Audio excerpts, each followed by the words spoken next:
we're going to discuss some ideas on Parshat of Veyechi, Parshat Shavua. The end of Yaakov Avinu's life, he calls in Yosef and he asks him his last bakasha, his last request, "Anat tikbereni b'Misraim." Do not bury me in the land of Egypt. Unsatani, he says, take me, please carry me to my kvurat avot, to my father's place, to Ma'arat HaMachpelah, and bury me there. And Yosef says, I'm going to do it. And he says, Vayishavalo, he swears to him that he's going to do it. Vayishtachu Yisrael arosh hamita. And Yaakov bows to HaKadosh Baruch Hu in thanks that all of his children is mitato shelema, all of his children are tzaddikim, even Yosef, that for 22 years before Yaakov came, and now at this point is almost 40 years he's been in Mitzrayim, he's still a tzaddik, he still is shomer mitzvot, and that's why he gives thanks to HaKadosh Baruch Hu. So what bothered me was, 17 years Yaakov is living in Eretz Mitzrayim, while he didn't know until now that Yosef is frum. He didn't know that Yosef is shomer mitzvot. Yosef is sending him, when he still is in Eretz Canaan, he sends him the last sugya that they learned together, the Parashat Vegla Rufa. Yosef is a tzaddik. He knows this, even if you're not living together in the palace, but of course he sees him, he knows about him. Why is it that now, put at the end of his life, he says, oh, Baruch Hashem, that my children are all tzaddikim, even including Yosef, that still is keeping the mitzvot. So I want to share with you two elements that are important in this. One is a pasuk in Yov. The pasuk in Yov says, Hen bikdoshav lo yamin. The HaKadosh Baruch Hu does not rely, and not that he doesn't believe, but he does not rely on the tzaddikim, even on the kedoshim, on the holy ones, until the end of their lives. We know the story of Yochanan Kohen Gadol. The Gemara speaks by him in Masechet Yuma Daf Tet, that he was a Kohen Gadol for 80 years. Imagine 80 years a person goes into Kodesh HaKodashim and comes out intact. And then he became Baitosi, he became Stuki. Actually, parenthetically, Rabbeinu Avraham ben Arambam, in his Shuvot, the son of Rambam, in Siman Memhei, he was asked, he said, wait a second, Shlomo Melech says, Al titen helchan elashim. In Mishlei it says, don't marry a lot of women, basically. And then he himself had hundreds of wives.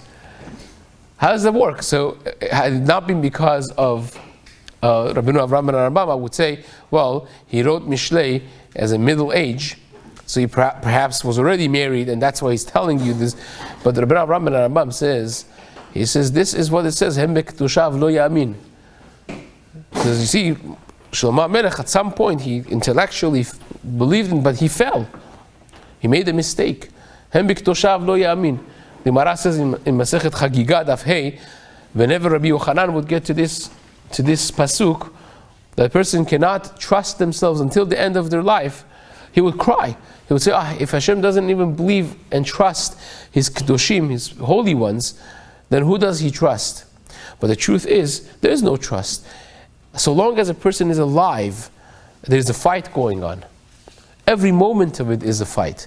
And Yaakov could not have given this thanks 17 years before, because who knows what Yosef is going to end up being. But now, the last moments of his life, he's giving thanks that I am closing my eyes to this world, and I see all 12 children that are tzaddikim, they're keeping the Torah with all of their might, and that's something to be thankful for. So that's the first element, that a person has to always be on guard. You can never put your guards down. But the main thing I wanted to share is the second element. You see, Yosef HaTzadik here is asked something against his grain. To be a tzaddik, to be a frum guy, Shomer Shabbat, learning this, it's all beautiful, very nice. But you know when Hashem knows who you are? When there is a challenge. When there's a challenge that goes against a person's grain. Here Yosef is the second in command. He's the viceroy. He's, practically speaking, the king over the greatest empire in the world. But there's one thing that he can't do. He can't go against the so-called benefit of the Egyptian government, the Egyptian empire. And Yaakov was a deity for them. Yaakov was the top figure of a tzaddik. You see, all the Egyptians cry for him when he dies. They certainly did not want to lose him, be buried in Eretz Canaan. And what does that say about the commitment that Yosef has to Paro? When he's saying, oh, well, really thank you, but no thanks, we're going there, we're not staying here. Which means at some point we're not anchored here, we're anchored somewhere else. Which by itself is an important thing. Yaakov wanted Yosef to never forget, this is not our home. You could be successful here, you could be running businesses, you could be the king. You have to understand that this is not our place. At the end of the day, we're in Galut, which speaks very loud to us as well. But that's a side point. Here Yaakov was asking him to do something for Hashem, something for mitzvah that really, really required sacrifice. And that, when he's readily, right away says, Anochi Esek, I'm going to do it. I'm going to swear that I'm going to do it. That readiness shows that he is really a tzaddik. You see, by Avraham Avinu, according to most accounts of the Rishonim, the last and final test that he had was the test of Akedah. And when he's ready to cut and ready to go, Hashem says, oh, Ata yadati ki yireh Elokim ata. Now I know that you are Yireh Elokim. Now I know that you fear Hashem. Well, until now he didn't know. You're willingly throwing yourself into Kivshana Ish, into the fiery furnace. That's not enough. When it says, Lech lecha, get up and just leave with the suitcase, I'm not even telling you where you're going. That's not enough. And the answer is, perhaps it's not enough. Because that was about Avraham. It was not going against his grain. It was big, it was big. But here the essence of Avraham is chesed. And Hashem asking him to constrain all of that and go kill somebody else, his son, against his very grain of existence of chesed. When you're able to withstand a test like that, a nisayon like that, then Hashem says, ata yadati ki Elokim ata.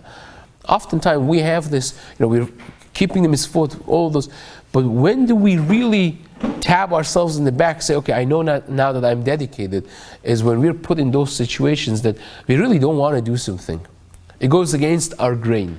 Whether it be waking up early morning to come to Amud Yomi, whether it be learning an extra hour, whatever it is that is our nature, right?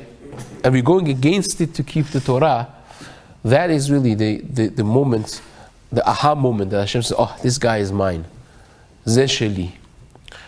And that's the moment that the Yaakov Avinu finally says, I see now Yosef is a tzaddik. It's not just that he's keeping the mitzvot because it's the comfort zone, what we call orthoprax, the practicing orthodoxy because it's comfortable. But it is even the moments that he could do, going against his nature and do things that he doesn't really feel comfortable, is out of his comfort zone. Even that he could do, and that's really the showcasing of real Yirat Hashem, the showcasing of real Avat Hashem, which Bezat Hashem should be zochet to that. Amen. K'ni ratzon.